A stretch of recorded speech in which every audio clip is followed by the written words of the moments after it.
Assalamualaikum warahmatullahi wabarakatuh. Kali ini saya akan menceritakan kisah nyata nenek parakang atau nenek pemakan manusia. Kalau ada kesalahan dan perbedaan pendapat, saya mohon maaf. Parakang atau manusia jadi-jadian ini sangat terkenal bagi masyarakat Bugis, Sulawesi Selatan. Mereka meyakini kalau manusia Parakan ini masih ada sampai saat ini. Mereka para keturunan manusia Parakan ini termasuk suku Bugis asli. Mereka juga termasuk manusia biasa. Konon, orang yang menjadi Parakan adalah orang yang pernah mempelajari ilmu hitam untuk berbagai hal, seperti kesaktian, kekayaan, dan lain-lain.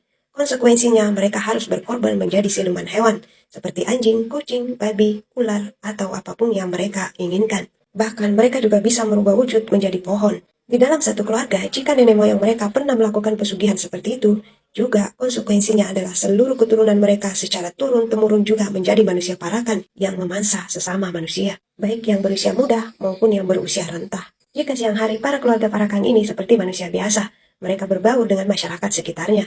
Barulah setelah malam hari mereka berkeliaran mencari mangsa. Biasanya parakan ini mengincar bayi, ibu hamil, orang sakit, dan bahkan orang-orang sehat. Manusia parakan sangat suka memakan usus atau pelok, hati dan jantung dengan cara mengisapnya melalui lubang dubur. Setelah mereka berubah wujud, matanya memerah menyala, sedangkan lidahnya menjulur sangat panjang. Jika berdiri, lidah tersebut bisa sampai ke tanah. Makhluk kanibal jelmaan manusia ini sangat ditakuti oleh masyarakat suku Bugis karena mereka bisa beraksi tanpa kenal waktu ketika mendapatkan mangsa kesukaannya. Mereka juga tidak segan-segan menewaskan korbannya, tidak peduli siapapun itu. Namun, kisah heroik seorang anak muda bernama Lacemang, si penakluk Parakang, diceritakan. Di daerah Bone terdapat satu kampung mayoritas penduduknya adalah garis keturunan Parakang. Kampung tersebut berada jauh dari perkampungan lainnya, sehingga terkesan terisolasi. Keluarga Lacemang adalah penduduk pindahan dari desa sebelah. Jadi dipastikan Lacemang bukanlah dari keturunan keluarga Parakang. Justru keluarganya lah yang sering diganggu oleh makhluk Parakang tersebut. Di suatu hari, adik Lacemang bernama Lacecu sedang sakit. Orang tua Lacemang seperti biasa sedang berada di kebun tidak jauh dari rumahnya. Lacemanglah yang ditugaskan untuk menjaga adiknya yang sedang sakit. Namun karena merasa jenuh, Lacemang keluar rumah untuk mencari angin segar. Belum lama ia berada di luar rumah, Lacemang mendengar suara teriakan adiknya Lacecu seperti ketakutan. Ia segera berlari menemui adiknya itu. Setelah sampai di depan pintu, ia melihat sosok nenek tua buruk rupa sedang menjulurkan lidahnya yang panjang ke arah adiknya itu. Ia lalu mengambil potongan kayu, kemudian melemparkan ke arah nenek siluman itu. Namun secepat kilat, nenek parakan itu berkelebat terbang keluar rumah. Lacemang kemudian lari menghampiri adiknya Lacecu. Lacemang sadar betul bahwa nenek siluman tadi adalah jelmaan manusia menjadi parakang untuk memangsa adiknya yang sedang sakit. Beruntunglah adiknya masih bisa selamat. Bukan rahasia, penduduk kampung tersebut sudah mengetahui keberadaan parakang-parakang yang berdiam di kampung itu. Karena banyaknya manusia siluman parakang ini, maka penduduk tidak bisa menebak siapa di antara mereka. Begitupun Lacemang. Sejak kejadian itu, Lacemang penasaran sekaligus marah. Siapakah di antara parakang di kampung ini yang hampir saja menewaskan adiknya? Ia bersumpah akan menemukannya. Tanpa rasa takut, setiap malam Lacemang berkeliaran di kampung tersebut untuk mencari parakang itu. Ia lalu mencurigai penghuni rumah yang ada di ujung kampung.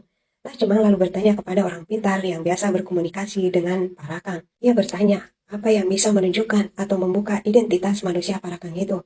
Orang pintar itu pun menjawab, kalau mereka takut dengan belut.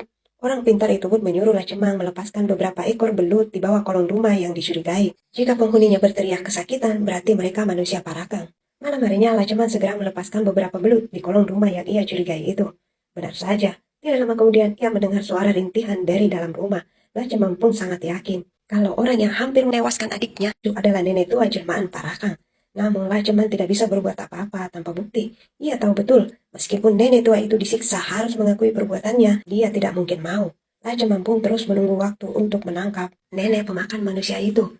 Hingga suatu waktu, di subuh hari, Lacemang bersama adiknya Lacecu sedang mengantar ibunya keluar kampung, menuju jalan yang dilalui angkutan umum. Ibu Lacemang biasa menunggu angkutan umum di pinggir jalan itu untuk membawanya ke pasar. Setelah ibunya Lacemang menaiki angkutan umum menuju pasar, Lacemang bersama adiknya Lacecu kemudian berjalan pulang ke rumahnya. Mereka melewati hutan yang sepi dan naik turun gunung. Karena hari masih gelap, kaki mereka pun sesekali tersandung bebatuan. Adiknya Lacecu yang penakut itu berjalan di depan sambil memegang senter. Senter tersebut tidak terlalu terang, makanya Lacecu sering mengarahkan sinar senternya jauh ke depan. Tiba-tiba sinar senter tersebut menangkap bayangan putih, tepat berada di bawah pohon yang lebat.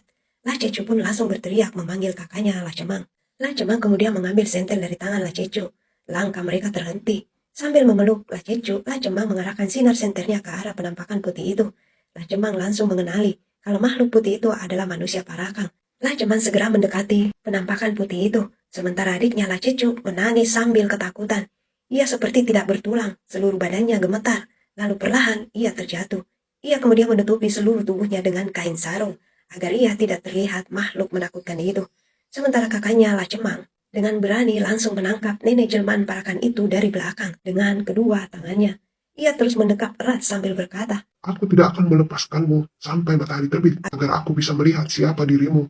nenek buruk rupa itu pun memberontak ingin melepaskan diri. Namun karena kuatnya dekapan kedua lengan Lacemang membuat nenek parakan ini tidak berdaya. Nenek itu pun berubah wujud menjadi pohon yang tinggi. Namun tetap saja Lacemang tidak kehabisan akal. Ia kemudian menggenggam ranting pohon siluman tersebut. Lacemang baru akan melepas jika siluman itu berubah menjadi manusia. Matahari sebentar lagi akan bersinar. Perlahan, pohon siluman parakan tersebut berubah menjadi manusia. Lacemang segera melepaskan genggamannya. Ia tersentak kaget melihat nenek tua yang ia curigai selama ini. Kemarahannya pun kembali memuncak. Betapa tidak, nenek tersebut hampir saja menewaskan adiknya Lacecu. Ia kemudian mengambil sebatang kayu untuk memukul nenek tua itu. Namun adiknya Lacecu segera menahannya. Jangan kak, kasihan kalau dipukul, dia sudah tua. Bagaimana kalau kita mengaraknya di sepanjang kampung? Biar semua orang tahu kalau orang inilah yang sering memakan manusia di kampung kita dan kampung sekitar. Ujar Lacecu sambil memohon kepada kakaknya. Lacemang mendengar perkataan Lacecu. Nenek parakan itu pun berkata sambil menangis. Jangan, Ma. Saya mohon jangan. Saya takut dan malu. Mereka pasti membunuhku. Kasihan anak cucuku juga harus menanggung rasa malu. Ini bukan kemauanku, Nak. Ini takdirku. Takdir kehidupan yang harus saya terima dari perbuatan orang tuaku. Jika kalian melepaskanku, aku berjanji akan memberikan apapun yang kalian mau. Saya akan memberikan kalian sejumlah uang, asal kalian merahasiakan kejadian ini. Mendengar cerita nenek parakan tersebut, Lacemang kemudian luluh. Ia memperingatkan nenek itu untuk tidak mengganggu keluarganya lagi. Nenek parakan itu pun berjanji. Namun Lacecu kemudian meminta sejumlah uang untuk menutup mulutnya dari kejadian